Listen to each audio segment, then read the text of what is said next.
صلح حدیبیہ کے بعد کفار مکہ سے اور فتح خیبر کے بعد یہود کی طرف سے اطمینان ہوا تو نبی کریم صلی اللہ علیہ وسلم نے ہمسایہ ملکوں کے بادشاہوں اور سلاطین کے نام خطوط لکھ کر اسلام کی دعوت دی۔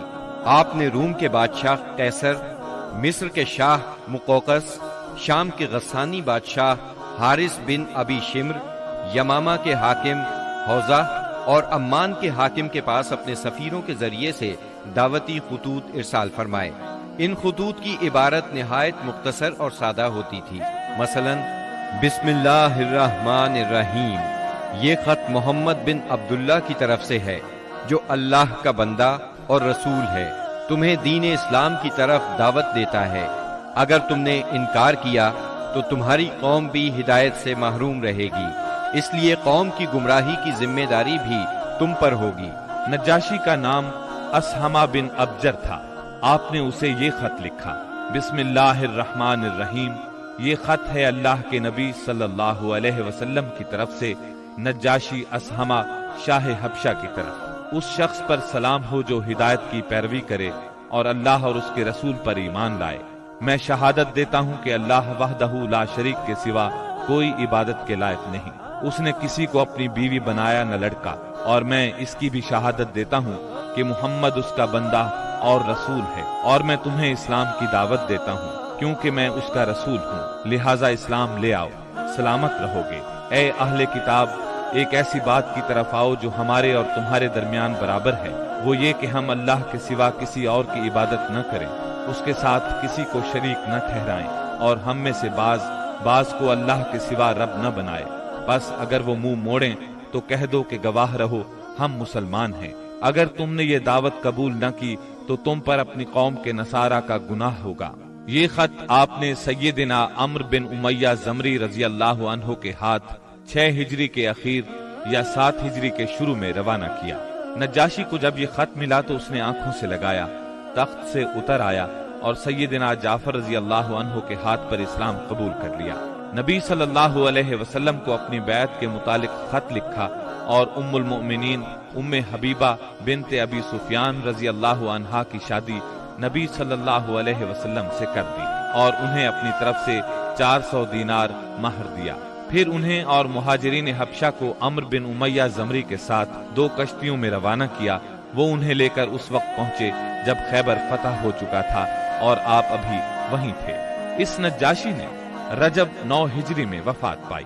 نبی صلی اللہ علیہ وسلم نے اسی روز ان کی وفات کی اطلاع صحابہ کرام رضی اللہ عنہم کو دی اور ان کی غائبانہ نماز جنازہ پڑھی۔ مقوقس شاہ اسکندریہ اور مصر کے نام آپ نے جو خط لکھا اس کے الفاظ یہ ہیں، بسم اللہ الرحمن الرحیم، اللہ کے بندے اور اس کے رسول محمد صلی اللہ علیہ وسلم کی طرف سے مقوقس سربراہ قبط کی جانب، اس پر سلام جو ہدایت کی پیروی کرے۔ اما بعد، میں تمہیں اسلام کی دعوت دیتا ہوں، اسلام لے آؤ، سلامت رہو گے۔ اسلام لے آؤ، اللہ تمہیں دوہرا اجر دے گا، لیکن اگر تم نے منہ موڑا تو تم پر اہل قبط کا بھی گناہ ہوگا۔ اور اے اہل کتاب، ایسی بات کی طرف آؤ جو ہمارے اور تمہارے درمیان برابر ہے، وہ یہ کہ ہم اللہ کے سوا کسی کی عبادت نہ کریں اور اس کے ساتھ کسی کو شریک نہ ٹھہرائیں، اور ہم میں سے بعض کو اللہ کے سوا رب نہ بنائے۔ پس اگر وہ منہ موڑیں تو کہہ دو تم گواہ رہو کہ ہم مسلمان ہیں۔ یہ خط آپ نے حاطب بن ابی بلتعہ رضی اللہ عنہ کے ہاتھ بھیجا۔ انہوں نے مقوقس سے گفتگو کی، اسے خط دیا۔ مقوقس نے ان کی عزت افزائی کی اور خط کو ہاتھی دانت کے ڈبے میں رکھ کر اس پر مہر لگائی اور اسے محفوظ کر لیا، اور نبی صلی اللہ علیہ وسلم کو جواب لکھا اور اس میں اقرار کیا کہ ایک نبی باقی رہ گئے ہیں اور میں سمجھتا تھا وہ ملک شام سے نکلیں گے۔ بس اس نے یہ جواب دیا، مسلمان نہیں ہوا۔ تحفے میں سیدہ ماریہ اور سیدہ سیرین رضی اللہ عنہما 2 لونڈیاں بھیجی۔ ان دونوں کا قبط میں بہت مقام تھا۔ کچھ کپڑے اور ایک خچر بھی ہدیے کے طور پر بھیجے۔ اس خچر کا نام دلدل تھا۔ نبی صلی اللہ علیہ وسلم نے ماریہ کو اپنے لیے منتخب فرمایا اور سیرین کو سیدنا حسان بن ثابت رضی اللہ عنہ کے لیے ہبہ کر دیا۔ خچر کو بھی آپ نے اپنی سواری کے لیے پسند فرمایا۔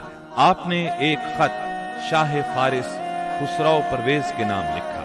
آپ نے اسے لکھا، بسم اللہ الرحمن الرحیم، محمد رسول اللہ صلی اللہ علیہ وسلم کی طرف سے کسرا والی فارس کی جانب، اس شخص پر سلام جو ہدایت کی پیروی کرے اور اللہ اور اس کے رسول پر ایمان لائے اور گواہی دے کہ اللہ کے سوا کوئی عبادت کے لائق نہیں، وہ تنہا ہے، اس کا کوئی شریک نہیں، اور محمد صلی اللہ علیہ وسلم اس کے بندے اور رسول ہیں۔ میں تمہیں اللہ کی طرف بلاتا ہوں کیونکہ میں تمام انسانوں کی جانب اللہ کا بھیجا ہوا ہوں، تاکہ جو شخص زندہ ہے اسے انجام بد سے ڈرایا جائے اور کافروں پر حق بات ثابت ہو جائے، یعنی حجت تمام ہو جائے۔ بس تم اسلام لے آؤ، سالم رہو گے، اگر اس سے انکار کرو گے تو تم پر مجوس کا گناہ بھی ہوگا۔ یہ خط آپ نے سیدنا عبداللہ بن حذافہ سہمی رضی اللہ عنہ کے ذریعے بھیجا اور انہیں حکم دیا کہ اس کو عظیم بحرین کے حوالے کر دیں اور سربراہ بحرین اسے کسرا کے حوالے کرے گا۔ جب یہ خط کسرا کے سامنے پڑھا گیا تو اس نے خط کو پھاڑ ڈالا اور کہا، میری رعایا میں سے ایک حقیر غلام اپنا نام مجھ سے پہلے لکھتا ہے۔ رسول اللہ صلی اللہ علیہ وسلم کو اس کی خبر ہوئی تو آپ نے فرمایا، اس نے میرے خط کو پھاڑا، اللہ اس کی بادشاہت کو پارا پارا کرے۔ اور پھر وہی ہوا جو آپ نے فرمایا تھا، چنانچہ اس کے لشکر نے رومیوں کے مقابلے میں بدترین شکست کھائی۔ پھر خسرو کے بیٹے شیرویہ نے اس کے خلاف بغاوت کی، اسے قتل کر دیا اور خود بادشاہ بن بیٹھا۔ اس کے بعد وہاں ٹوٹ پھوٹ کا ایک سلسلہ چل نکلا، یہاں تک کہ سیدنا عمر فاروق رضی اللہ عنہ کے دور میں اسلامی لشکر نے اس ملک کو فتح کیا اور یہ بادشاہت ہمیشہ کے لیے ختم ہو گئی۔ آپ نے ایک خط حارث بن ابی شمر غسانی کے نام لکھا، یہ قیصر کی طرف سے دمشق کا امیر تھا۔ اس کے نام آپ نے جو خط لکھا وہ یہ تھا، بسم اللہ الرحمن الرحیم، محمد رسول اللہ صلی اللہ علیہ وسلم کی طرف سے حارث بن ابی شمر کی طرف، اس پر سلام جو ہدایت کی پیروی کرے اور اللہ پر ایمان لائے اور تصدیق کرے۔